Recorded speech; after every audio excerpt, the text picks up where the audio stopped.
God is the life in you and me. God is I am.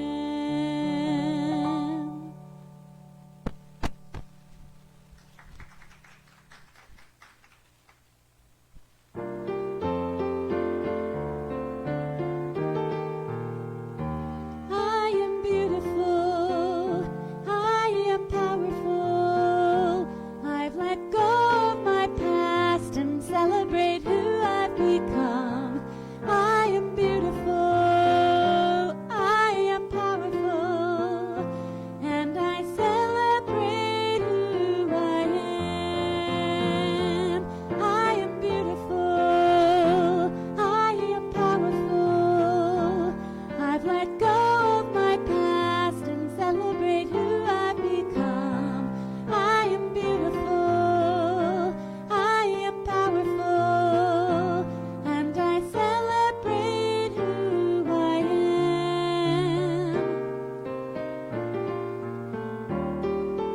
Celebrate my power, celebrate my beauty, celebrate my wisdom, celebrate. Celebrate my power, celebrate my beauty, celebrate my wisdom, celebrate. Celebrate.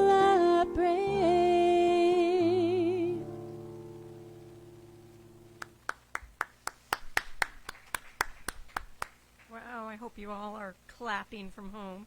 That was beautiful. So this morning as we step into the blessing, simply knowing that we are beautiful and that we are powerful, and boy, do we know how to celebrate.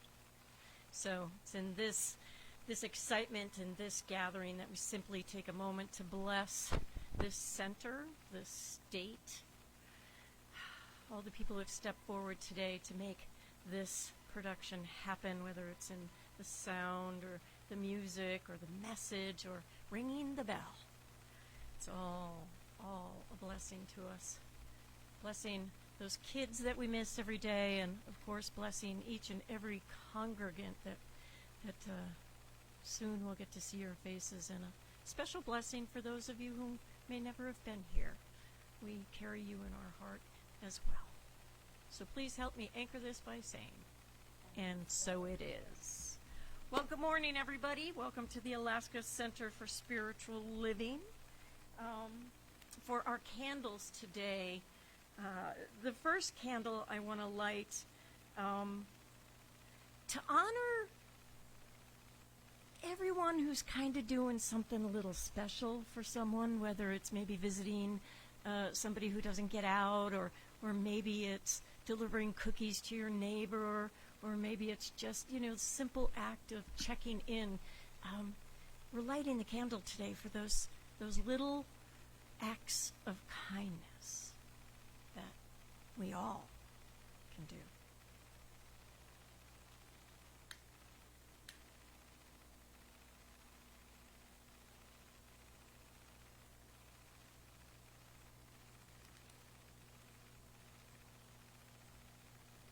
And our second candle today, we're lighting. I would like you to call someone specific forward into your heart, somebody that might need a prayer. So we're just going to take a minute and bring that person into our heart and surround them in love and blessings and light and whatever is needed.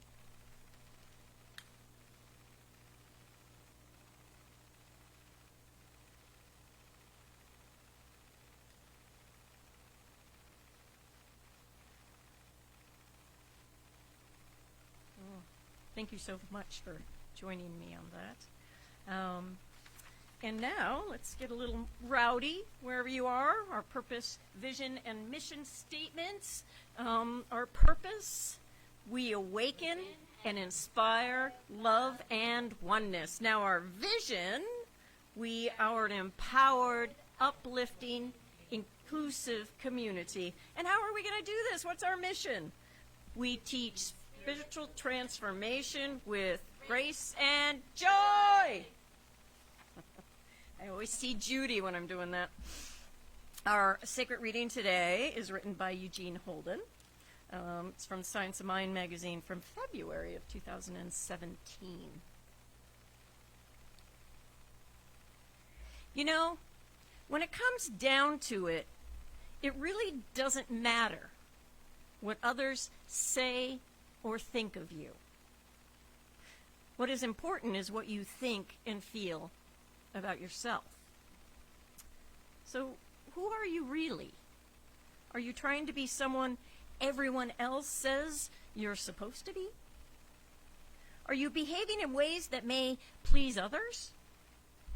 Or are you being bold enough to be yourself, your most divine self? Is today the day you say, enough? Is today the day that you boldly ask yourself the question, who am I really? If it is, then today is the day that you not only listen for the answer, it is the day that you set yourself free to bring all of your diverse gifts to the forefront. The ultimate gift is for us all to live this life joyously and creatively, with passion and with love. So, who are you really? You are the light of God.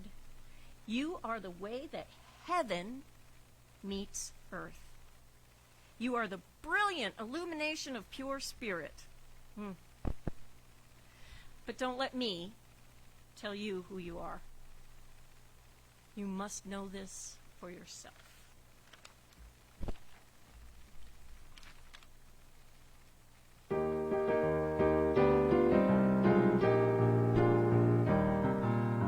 Shine your light, let your love be bold and bright, a flame that lights your darkest night.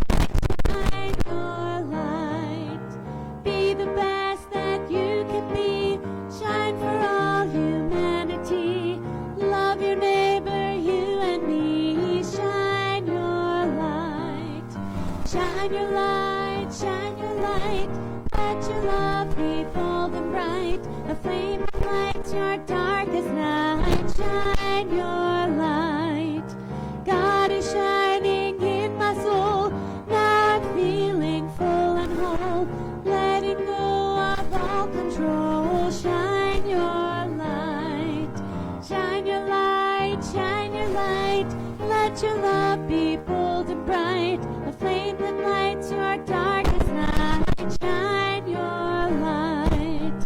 Some say no, but I say yes. It's a choice to blame or bless, plus or minus, more or less. Shine your light. Shine your light. Shine your light. Let your love be bold and bright, a flame that lights your darkest night. Shine your light. Sometimes life can knock me down, but I will not despair.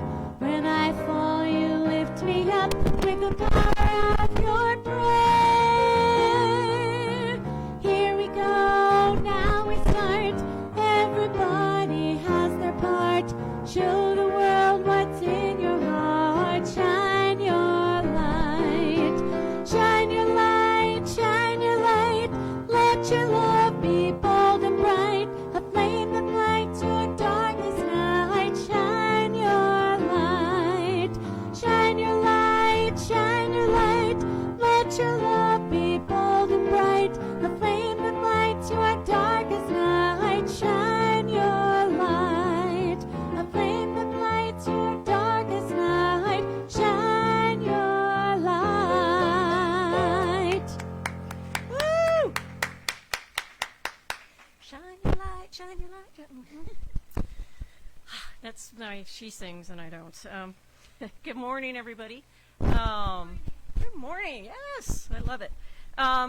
Alaska Center for Spiritual Living. We stand for a lot of wonderful, amazing things, but the most important is prayer.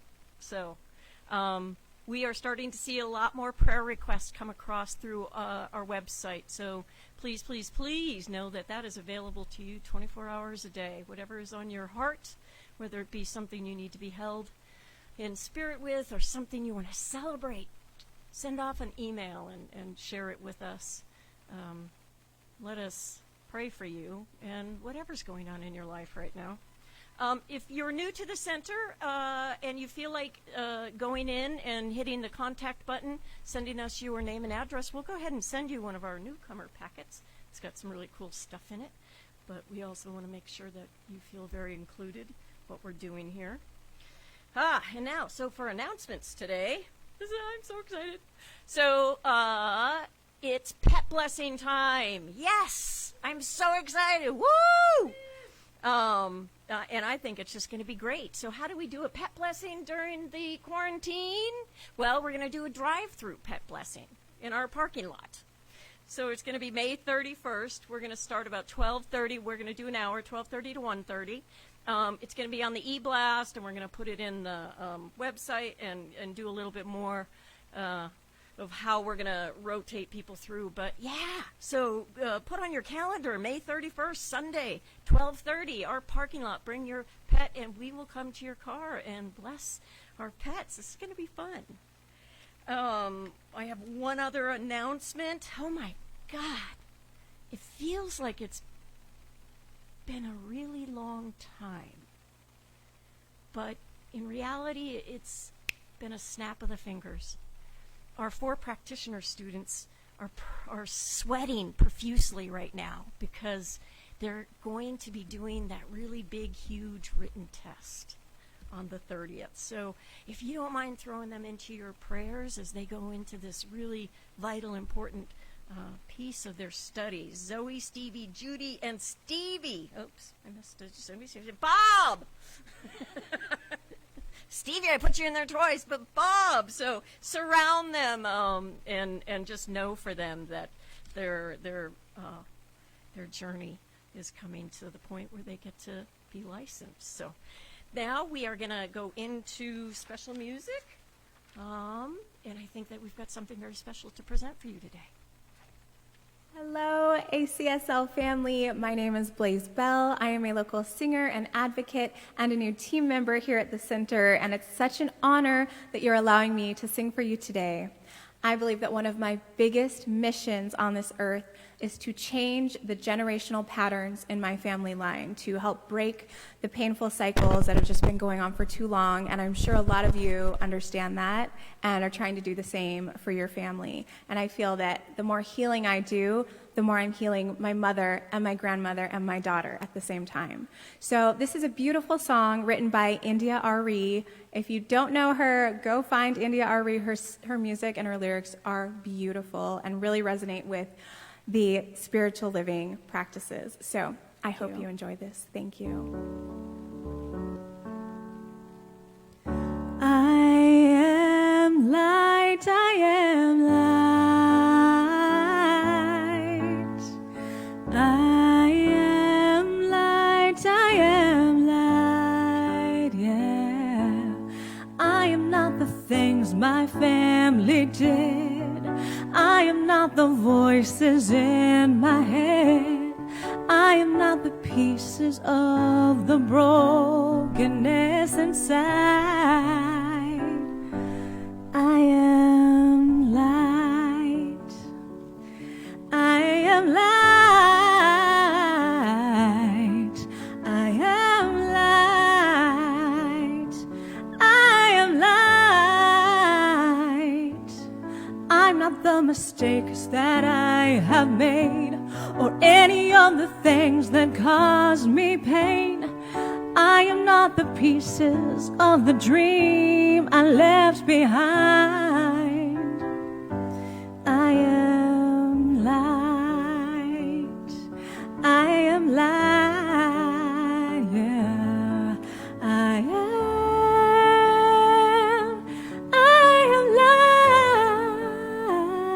light. I am not the color of my eyes. I am not the skin on the outside. I am not my age, I am not my race, my soul inside is all light, all I am.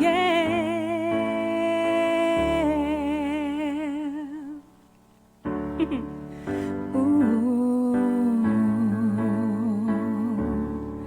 yeah, yeah. I am divinity defined. I am the God on the inside. I am a star, a piece of it all.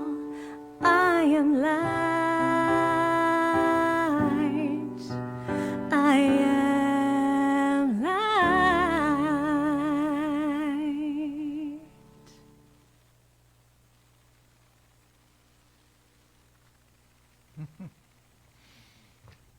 Good morning. Welcome to the Alaska Center for Spiritual Living, and thank you all for inviting us into your homes on this day. What a beautiful Alaskan spring day it is. Thank you for inviting us into your home. It is indeed a joy and an honor to do this service this day. And I also want to take just a moment to thank everyone involved in putting together this service. We could not do it without Neil and Bob back there on video and sound. We couldn't do it, of course, without Linda keeping me straight. We've got Ann and Tiffany, the responsible adults in the room. Claire, don't know for sure what she's doing besides monitoring the chat room. But I also want to extend my sincere thanks, Jessica and Aaron. It is such a joy to watch you two work together, and what you have produced is nothing short of amazing. And I also want to welcome Blaze. What a wonderful song that was. Thank you very much, Blaze, and welcome to our team.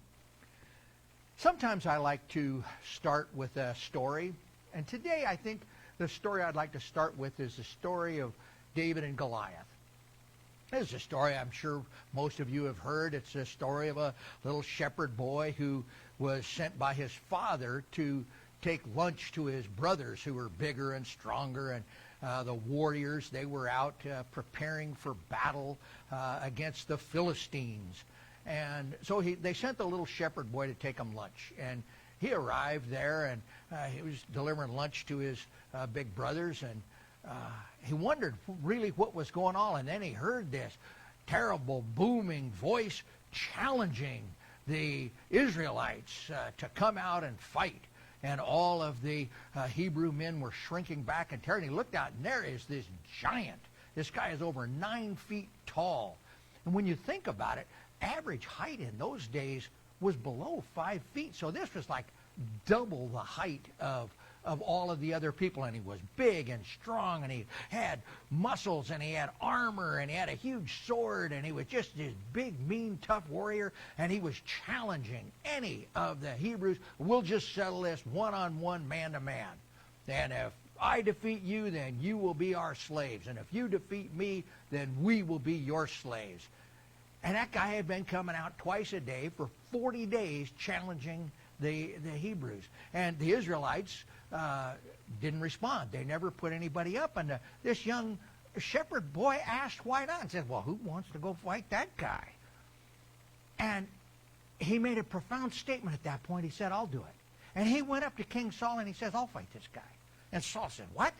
This little shepherd boy is going to go take on the mighty Goliath? He says, yeah.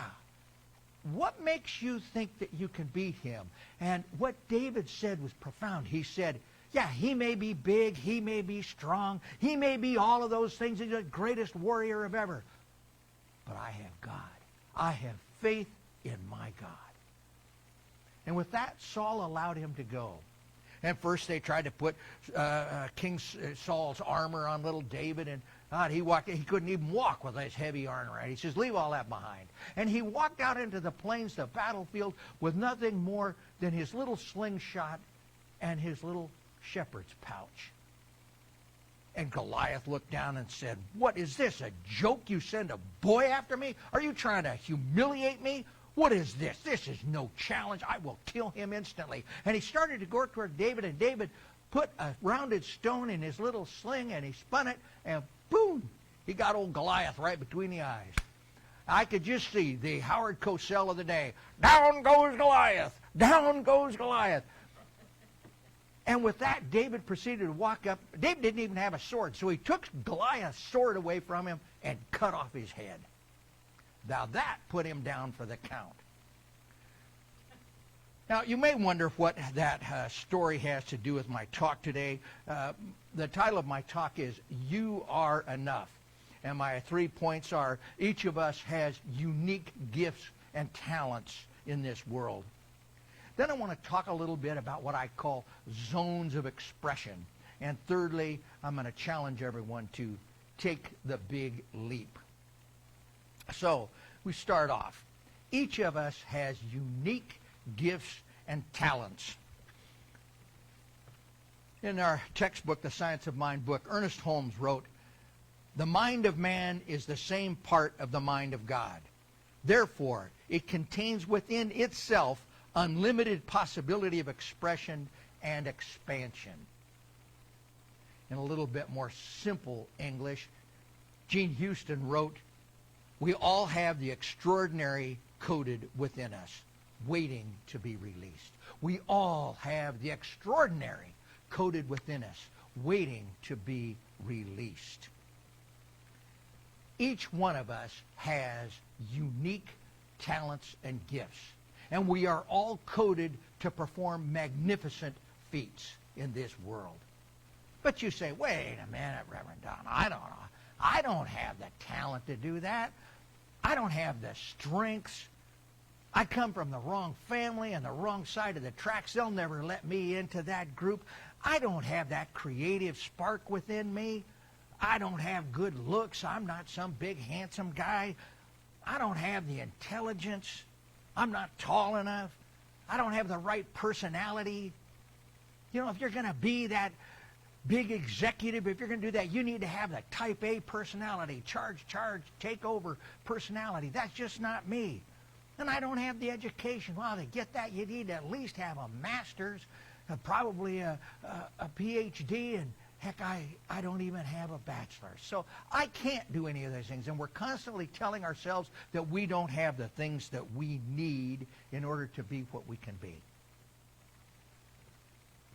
To kind of answer that, I'll tell another story. This is another story from the Hebrew Scriptures. Don't know why I'm doing Hebrew Scripture stories today. I haven't done one in 6 months. We get two in once today. But this is a story of a guy by the name of Elijah.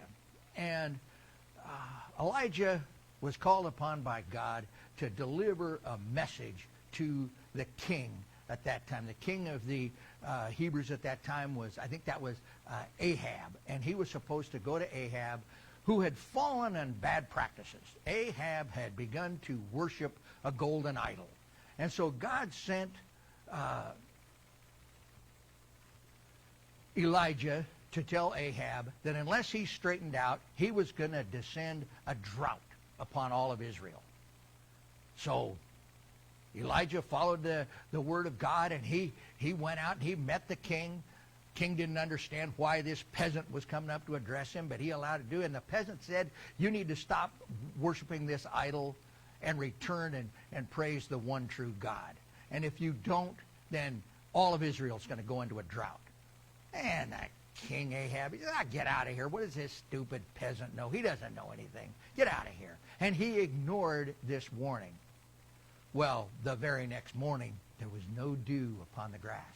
And no clouds came, and no rain came, and a drought descended upon the land. And it got more severe each and every day. And finally, Ahab decided he needed to go find this peasant that had came and warned him to find out what he needed to do.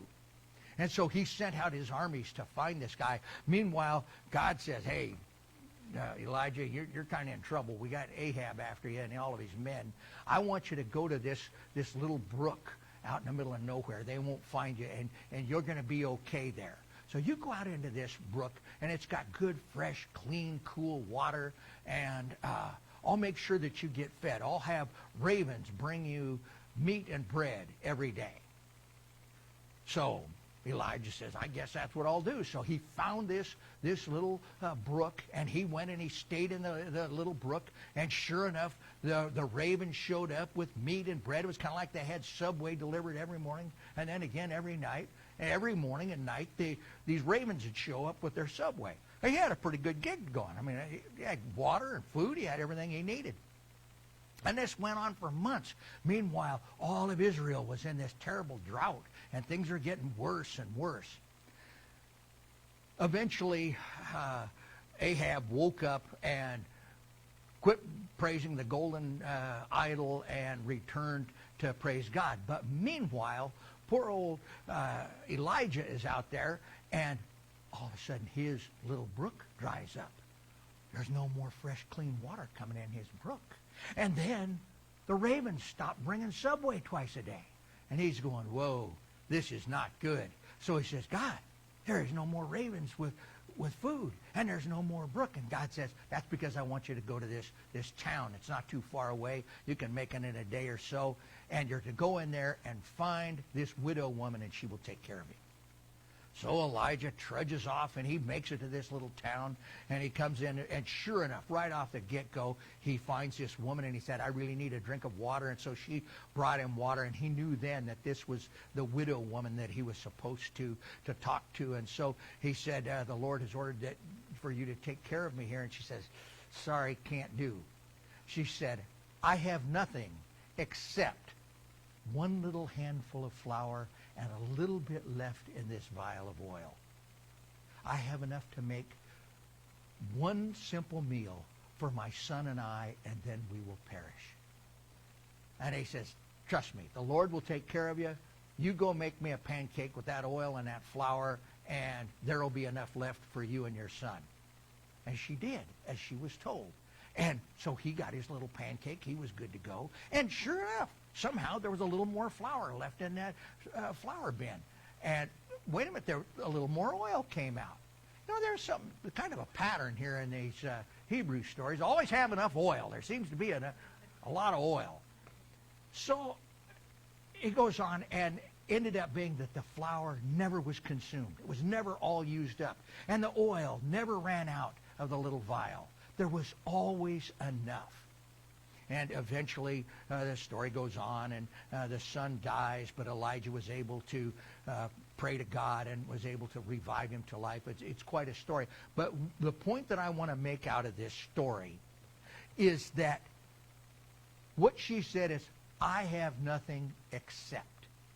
And we have heard that over and over in all kinds of different stories. We have heard it in the Christian Gospels when Jesus was out preaching to the multitudes. He went out into the desert and he's preaching to like 5,000 people. And he must have got a little long-winded that day, I don't know, but he stretched into the evening, and people were getting kind of hungry and restless. And finally, one of the disciples went up to Jesus, and he says, hey, boss, we got a problem here. He says, you know, we've got all these people out here, and this little village, the closest one, it doesn't have restaurants to feed all these people. It doesn't have, it doesn't even have a Subway shop to give the ravens. What are we going to do? How are we going to feed these people? And so Jesus said, well, scout around. What do we have? And a little boy came up, and he said, I have 2 fish and 5 loaves. And the disciples said, that's not enough. We can't feed 5,000 people with that. And Jesus said, oh, yes, we can. This will be enough. And so he started breaking off pieces of the bread and handing it. And he says, you just keep breaking off this and giving a little bit out, and give a little bit of fish to each person. And they kept going, and pretty soon they had fed the multitudes. They had fed all 5,000 people. In fact, they had 12 baskets of grub left over. There was enough. But the point was, I have nothing except. I have nothing except. I have nothing except a handful of flour and a little vial of oil. And it was enough. I have nothing except 2 fish and 5 loaves. And yet it was enough. I have nothing left. I have nothing except this little slingshot and a pebble. And yet it was enough. So many times we discount that which we have. and always it is enough. My second point today is I want to talk about zones of expression. If we accept this idea that each of one of us are individualized expressions of the Most High, and each one of us are allowing the divine to go through us and express itself through and as us, how do we go about doing that? And what I've come up with are 4 zones of expression. And the first zone of expression is the zone of incompetence. You just can't do it. You're not good. One of my many zones of incompetence is singing. I could never do what you do. It's not in my basket. It ain't going to happen. That doesn't mean that I am defective in some way. What it means is that I have a different strength. I have a different area. I have a different zone. But singing is not in my zone of excellence. Singing is in my zone of incompetence. Well, the next zone would be the zone of competence. And that's something that you can do. You can do it fairly well. A lot of other people can do it better, but you're okay. You can get it done, and you can live at that. But then the next zone is the zone of excellence. The zone of excellence. And in the zone of excellence, things come easy for you. It's easy to do that. It's their nature. It's really easy to do, and you're really, really good at it. And very, very few people are as good at it as you are. But there's one more zone, and that is the zone of genius. And in the zone of genius, you don't even care anymore. It is all easy. You never are truly aware of all the things that you are doing. A guy by the name of Gay Hendricks wrote a book, The Big Leap, and he wrote, "The goal in life is not to attain some imaginary ideal. It is to find and fully use your own gifts." And when you recognize those gifts and you are using those, you move into your zone of genius. Need I say more?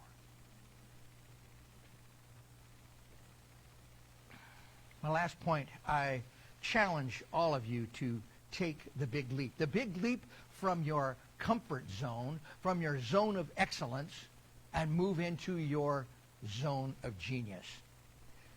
How do we go about doing that? And then I think there's something important involved in that. One of the first ones is be yourself.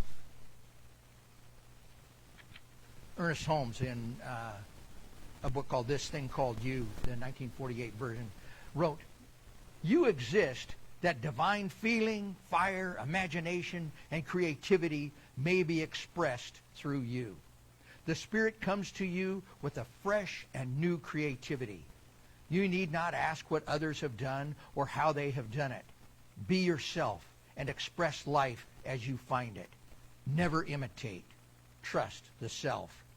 Find the self in God and God in the self. Be yourself." You know, it's easy to be me.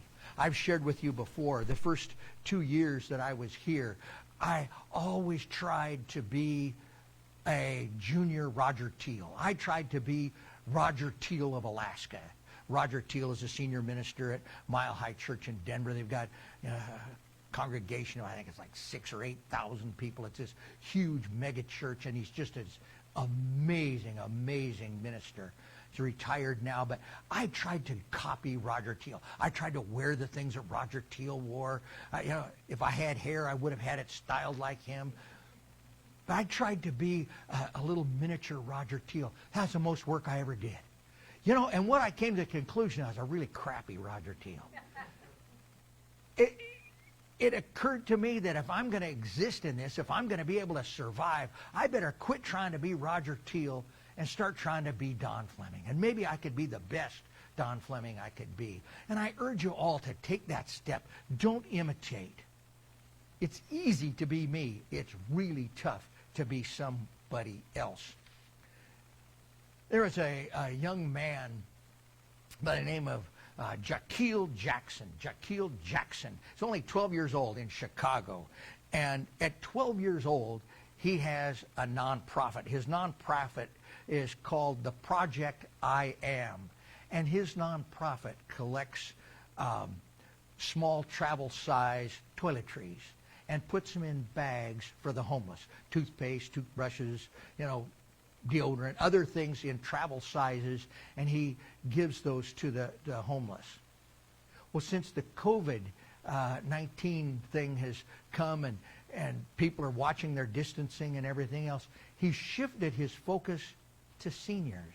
He shifted his focus to those who have a hard time getting out, and he's been able to get the toiletries, the consumables, those kinds of things, and deliver them to seniors who are shut in their homes.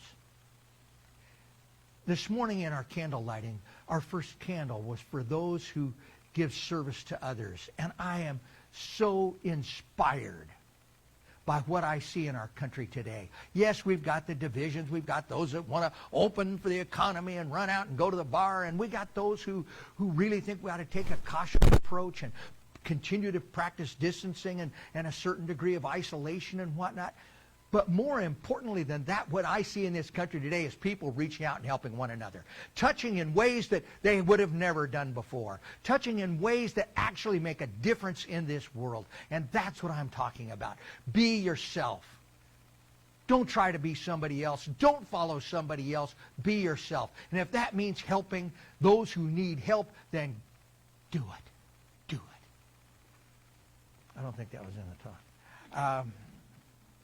Don't compete, don't compare, and run your own race. I remember when I was young, one of the things that we used to do, guys that get out and go fishing, is we always had this standard bet. And it didn't make any difference how much it was.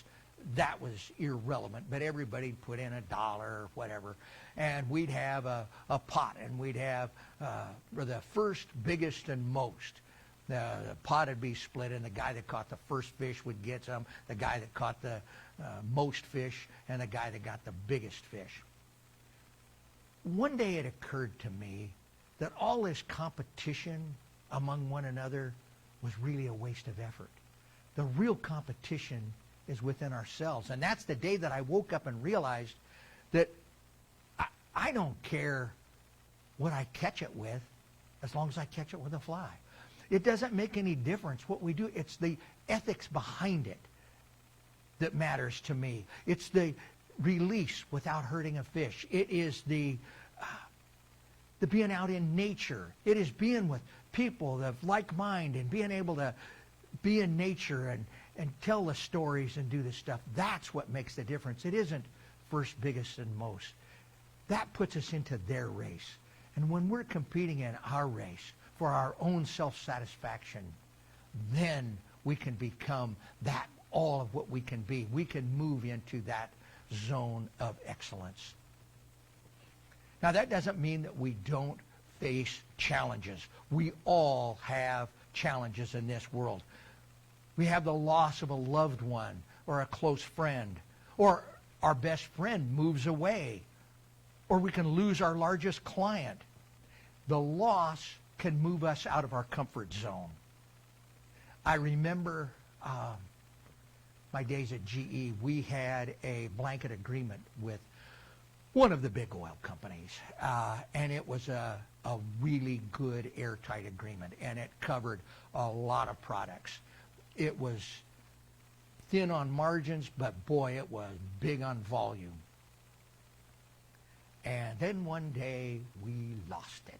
We lost our biggest customer, and I had made an error. In pursuit of this really, really big account, I had let that account come to over 40% of the branch's total business, and we lost 40% of our business overnight. It would have been really easy to go, woe is me, but I don't know whether there was divine intervention or what. It certainly wasn't my genius. But what happened is we were able to rebound. We were able to shift our focus. And we were able to make up for it in sales to other market segments. And in that, we spread our customer base out. We were much more stable, and we weren't vulnerable to losing that one big account. But we had to go through that period of time when it was really uncomfortable losing 40% of our business. It's just like Elijah. All of a sudden the stream dries up and the ravens quit showing up with the subways. You got to get off and do something. And this was pushing us off into something. That divine creative force sometimes give us the impetus to go out and do something different. We were used to getting Subway sandwiches every day, and we had to learn to go out and make it on our own. The conclusion, what I want everybody to take away today. There is a divine urge within each of us, a sacred calling, and it beckons you with increasingly strong calls as you go through life. Commit to uncover your zone of genius. Commit to taking this leap out of your comfort zone and into your genius zone. And so it is with this awareness of that divine presence that is continually and forever expressing itself through us that I invite my colleagues, the practitioners, wherever you are, here in the room, in your home, to surround our congregation, our city, our state, our nation, this entire globe in consciousness, in awareness of the power and the presence of a power far greater than we are,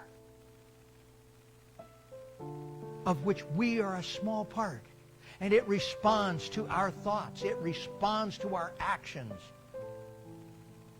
And so as we embrace our congregation, we recognize a spiritual truth. We recognize that there is a power far greater than we are.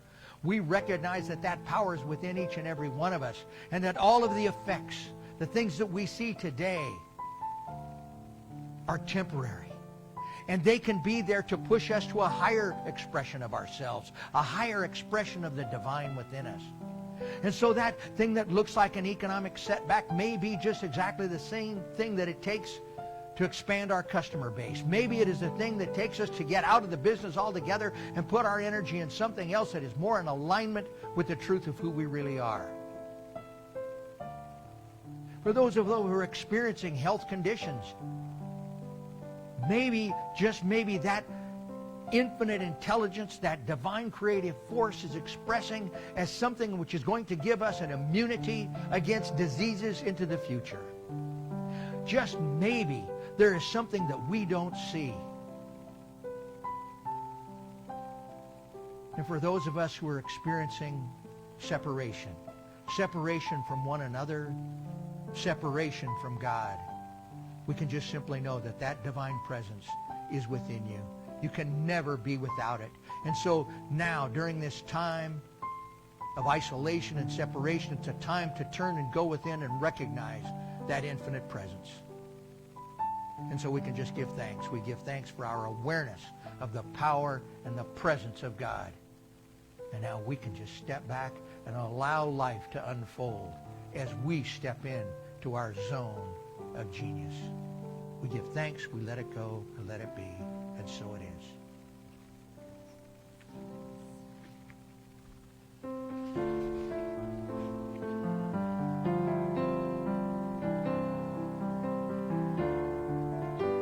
I love myself the way I am. There's nothing I need to change. I'll always be the perfect me. There's nothing to rearrange. I'm beautiful and capable of being the best me I can.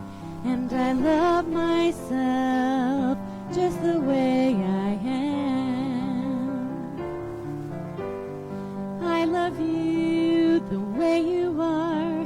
There's nothing you need to do. When I feel love inside myself, it's easy to love you. Behind your fears, your rage and tears, I see your shining star, and I love you just the way you are. I love the world the way it is, 'cause I can clearly see that all the things I judge are done by people just like me. So till the birth of peace on earth that only love can bring, I'll help it grow by loving everything. I love myself the way I am, and still I want to grow. But change outside can only come when deep inside I know I'm beautiful and capable of being the best me I can. And I love myself just the way I am. I love myself just the way I am.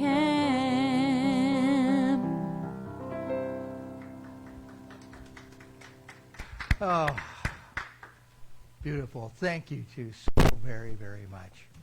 This is the time in the service where we are afforded the opportunity to participate. Coming through. Special delivery. Pony Express. Woohoo. What? Don?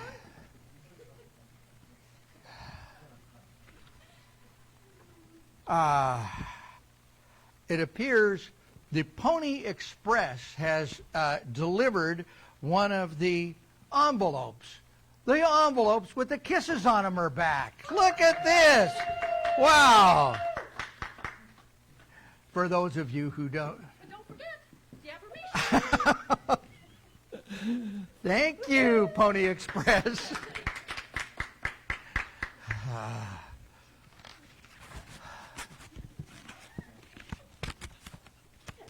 I don't know what to say. I really don't. Okay, what is our affirmation for today? Our affirmation is soul peace. Wow. Peace in our very soul. Thank you, Pony Express, Claire. And I'm sure Linda had her fingers in on this somehow. These were the unsigned cash envelopes that used to show up. And what a joy it was to get those. And what a joy it is to rush to the mailbox every week now and open up the mail to see your tithes and gifts and offerings. And while we're talking on that, and we do have just a minute, we have a new way to contribute. One of the comments that we got was that it was hard to make a contribution. People finish the service, oh yeah, I want to give, I want to step into the law of circulation and everything else, but I have to get out of Facebook and get back into the CSL website and go in there. So what we've done is we've created a link through a site known as Tithely. It's a great little thing, and I don't have that whole link, but it is on the Facebook page. It's on the same page as this Facebook Live, and what's the name of it? How do I describe it?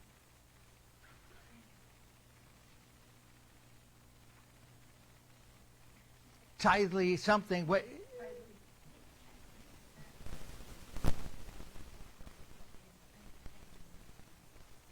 Oh, one of the responsible adults in the room is typing it into the comments right now, so you will be afforded the opportunity to see that link. So you don't have to go all the way back out to do that. This was a contribution from our admin, Blaze. So she not only sings for us today, but she made it easier to give. We're always in favor of making things easier to give. I don't think we ever did our affirmation. I got so flustered. Wasn't expecting the Pony Express. Okay, if you'll join me in our affirmation, divine love through me blesses and multiplies all that I have, all that I give, and all that I receive. Thank you, God, and so it is. Hello, ACSL family.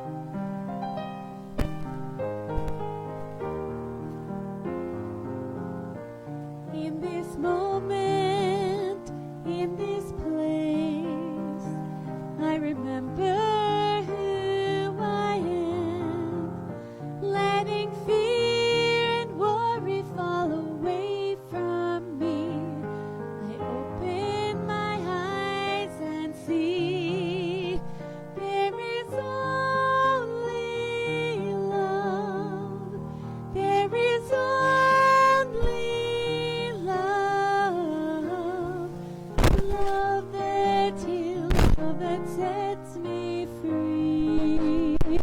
There is only love.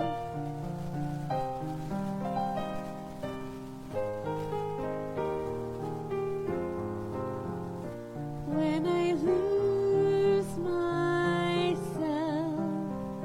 when I feel I've lost my way, when I go inside and quiet my mind and hear Spirit gently say, there is only love. There is only love. Love that heals, love that sets me free. There is only love. There is only love. There is only love. Love that heals, love that sets me free. There is only love. There is only love. There is only love. Love that heals, love that sets me free. There is only love. Love that heals, love that sets me free. There is only love.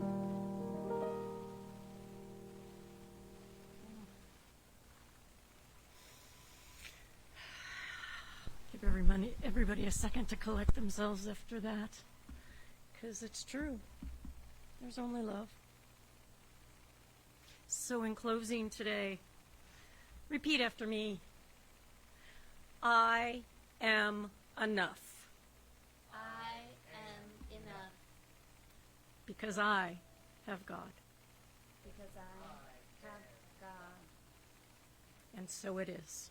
And so it is.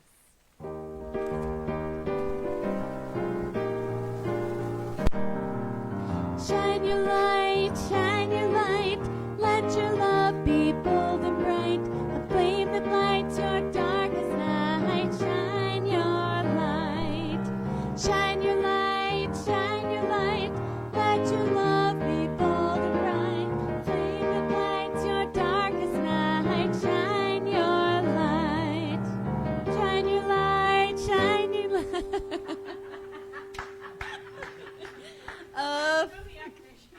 Yes, done. Ta-da! This is one of the benefits of being live. And what a joy it is. So please join me in our affirmation. I trust who I am. I trust who I am. I am a brilliant illumination of God. I am a brilliant illumination of God. I am supported in all I do. I am supported in all that I do. And so it is. And